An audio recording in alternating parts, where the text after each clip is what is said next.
I want to touch a little bit more on transparency and accountability.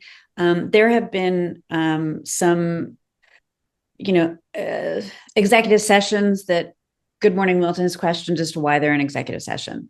There have been, actually a couple of times that we actually, convinced the town lawyers Hmm. that the choice to go into an executive session was not a correct one. And so they held the meeting that we had questioned. They held Hmm. it in open session.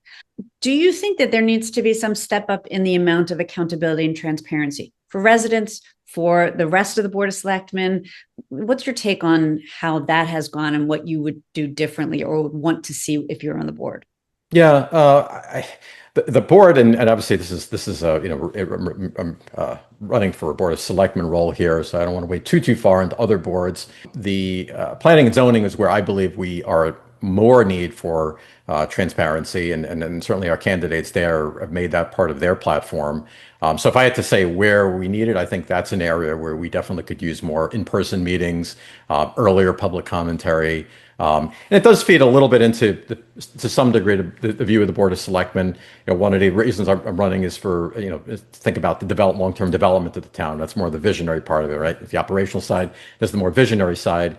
And I think they're getting more of that public commentary as it relates to, how dense do we want the town center to be and what types of development we want, those sorts of things. So I definitely think there are places where more transparency and more opportunity for public commentary makes sense. As it relates to specific executive sessions with the Board of Selectmen, as it relates to personnel issues in terms of candidates that might be being interviewed for to fill a seat in the Board of Selectmen, or candidates that might be the replacement town administrator.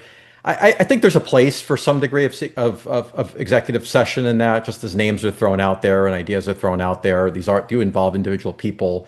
And if names come out, there could be opportunities for people to come in and try to influence things.